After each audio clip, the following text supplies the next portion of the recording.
जिससे कि हम लोगों को दिक्कत आता है, आपस में पार्षद लड़के उनके ऊपर मतलब कटाक्ष करते हैं कि उनके यहाँ क्यों हुआ, नहीं हुआ, ऐसा क्यों। माननीय अध्यक्ष महोदय, मैं दोस्त के साथ दोस्त नहीं दे रहा हूँ, इनकी कमिटी मजबूर हो जाती है इनकी आपसी लड़ाई की वजह से, इनकी गुटबाजी की वजह से। आज नगर निगम अगर बर्बाद है तो इनकी आपसी लड़ाई की वजह से। आज ही की जगह खाली है, उस पर दाव शुरू हो चुके हैं। आज देखिए कोई कोर्ट जाने की धमकी दे रहा है, सामंजस्य से काम। ये कमिश्नर का विशेषाधिकार है, जिसको चाहे वो ही बना के रखे। हमको अपने काम से मतलब है कमिश्नर महोदय, हमको कोई लेना देना नहीं कि कौन बनता है, लेकिन इनकी गुटबाजी, इनकी आपसी केस, इनकी आपसी खींचातान, प्रहार के लिए बंदरबार, ये कंटिन्यू चल रहा है नगर निगम में।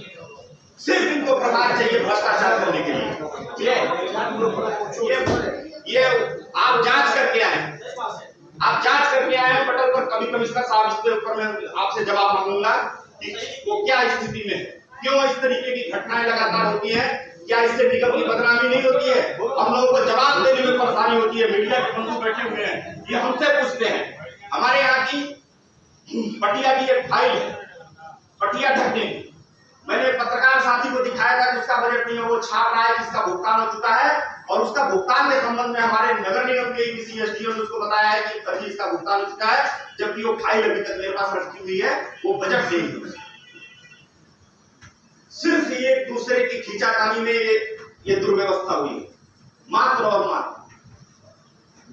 आयुक्त महोदय, आपको उस दिन कहा गया था पिछली बैठक में जो जांच चल रही थी, अनिल गोस्वामी को क्यों हाथ में रखा, जबकि बिजली की आयुक्त क्या जांच करेगा?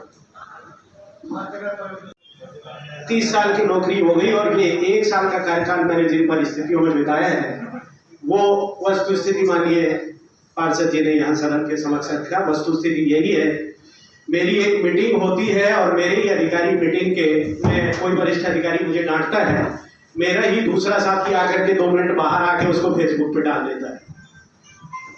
अभी कोई फाइल आती है और उसी फाइल की फोटोकॉपी 2 मिनट बाद फेसबुक पे चलने लगती है।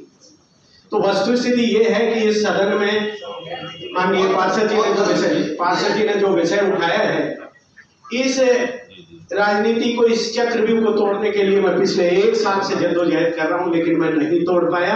अंततः मेरा फैसला यही है कि यहाँ से निकल जाना ही ज्यादा बेहतर है, क्योंकि ये जो 40 साल से यहाँ नौकरी कर रहे हैं और जो करने वाले हैं, जो यहाँ के लोकल हैं, उनके साथ में उनकी राजनीति को मैं नहीं तोड़ पाऊंगा और मैं व्यवस्था को सुधार पाऊंगा। ये पीड़ा है, ये मेरी आंतरिक पीड़ा है। और किसी भी फाइल को लियाना या किसी भी काम को मीडिया तक और फेसबुक तक पहुंचाना यहाँ के मेरे ही कर्मचारियों का बहुत भरसक प्रयास रहता है। जो बात यहाँ हो रही है अभी सदन की, वो बात अभी हम लोग बाहर निकलेंगे तो वो तब तक फेसबुक पे जाएगी, और जो बंद कमरे में बात होती है वो 2 मिनट बाद बाहर मीडिया पे चली जाती है। तो ये स्थिति होती है कि ये वास्तविकता है, और जो स्थितियां हैं वो सदन के सामने हैं, सदन भी अवगत है। माननीय पार्षद जी हर काम से जुड़े हैं और इस स्टाफ से, इस नगर निगम से भी जुड़े हुए हैं। इस व्यवस्था को तभी सुधारा जा सकता है जब सारा सदन सहयोग करे, क्योंकि बात यह है कि अभी एक कर्मचारी के विरोध में मैं कार्रवाई शुरू करूंगा तो वो माननीय पार्षदों में से ही 4 को लेकर के मेरे पास आ जाएगा, और मेरी मजबूरी हो जाएगी कि उसको बदलना मेरी मजबूरी है। नहीं चाहते हुए भी उसको प्रभाव देना मेरी मजबूरी हो जाएगी, क्योंकि सम्मानित पार्षद जनप्रतिनिधि है और उनकी बात को रखना मेरी मजबूरी है, उनकी बात को सम्मान देना मेरी मजबूरी है। तो जो हमारे सम्मानित द्वारा नोटशीट में केवल ये लिखा गया था कि जांच समिति, शिकायत प्राप्त हुई है, जांच समिति प्रस्तावित की जाए। मेरे ही कार्यपालक यंत्री ने वो समिति बना करके मेरे समक्ष रख दी और मैं निकल रहा था, निकलते मैं ध्यान नहीं दे पाया कि किसके नाम जोड़े। मेरी भी त्रुटि हुई कि जाते जाते मैंने उस पर साइन कर दी। बाद में मुझे पता लगा कि उसमें प्रवीण गोस्वामी का भी नाम शामिल है। मेरे से त्रुटि हुई है कि मैं देख नहीं पाया, मैं बाहर निकल रहा था और मैंने साइन कर दी समिति के ऊपर। तो मेरे ही अधिकारियों ने वो समिति प्रस्तावित की, नीचे से टाइप करके आदेश प्रारूप रखा।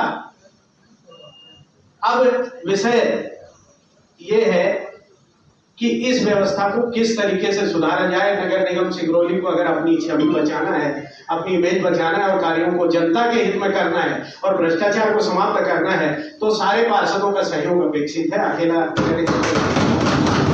सीटाडेल की बात जहां तक आई, माननीय सीटाडेल के बारे में लगातार शिकायतें प्राप्त होती है। मैं माननीय सदन के समक्ष अवगत कराना चाहूंगा कि सीटाडेल की फाइल हर महीने माननीय महापौर जी के पास जाती है सेंसर के लिए। मुझे सेंसर के पावर नहीं है। अगर कमिश्नर भ्रष्टाचार कर रहा है तो माननीय महापौर मैडम रोक सकती है। माननीय आपने सदन के समक्ष ये बात कही कि सारी गाड़ियों का सत्यापन यहाँ करवा लिया जाए, उसकी गाड़ियों का सत्यापन सारे पार्षदों के समक्ष करवा लिया जाए और सीटाडेल अगर गाड़ियां नहीं लगा रहा है तो उसका पेमेंट 1 रुपये में किया जाए, जितना काम करे उतने का पेमेंट हो। मैं सदन के साथ में हूं और मैं हर तरीके से भ्रष्टाचार को रोकने के लिए अपना योगदान देने को तैयार हूं, लेकिन उन पर कार्रवाई हो। लेकिन अकेला कमिश्नर नहीं रोक पाए। अकेले कमिश्नर की ताकत नहीं है, क्योंकि अकेला कमिश्नर रोकेगा। यहाँ एसडीएम का नोडल बनने के लिए, स्वच्छता का नोडल बनने के लिए मेरी छाती पे पैर रख के आदेश करवाया जाता है। कैसे रोकूं मैं भ्रष्टाचार को? मैं सदन के समक्ष, सारी सदन के समक्ष अवगत कराने को तैयार हूं और ये संकल्प लेने को तैयार हूं कि 1 रुपए का भ्रष्टाचार में नहीं होने दूंगा, लेकिन सदन मेरा साथ दे। मुझे सरकार में नहीं और सरकार में करने को तैयार। बात ये होती है कि कोई भी ऐरा गहरा तत्व है ना 10% छाप देता है और मेरा सम्मानीय पार्षद कहता है कि 10% कमीशन नहीं दिया। ये बात शोभा नहीं देती सदन के समक्ष। उस बात की पुष्टि कर ली जाए कि मैंने 10% कमीशन लिया कि नहीं, बिना प्रमाण। तो मैं सम्मानीय पार्षदों से ये अपेक्षा रखता हूँ कि आप मेरा साथ दीजिए, भ्रष्टाचार रोक के मैं दिखाता हूँ। अध्यक्ष महोदय, सदन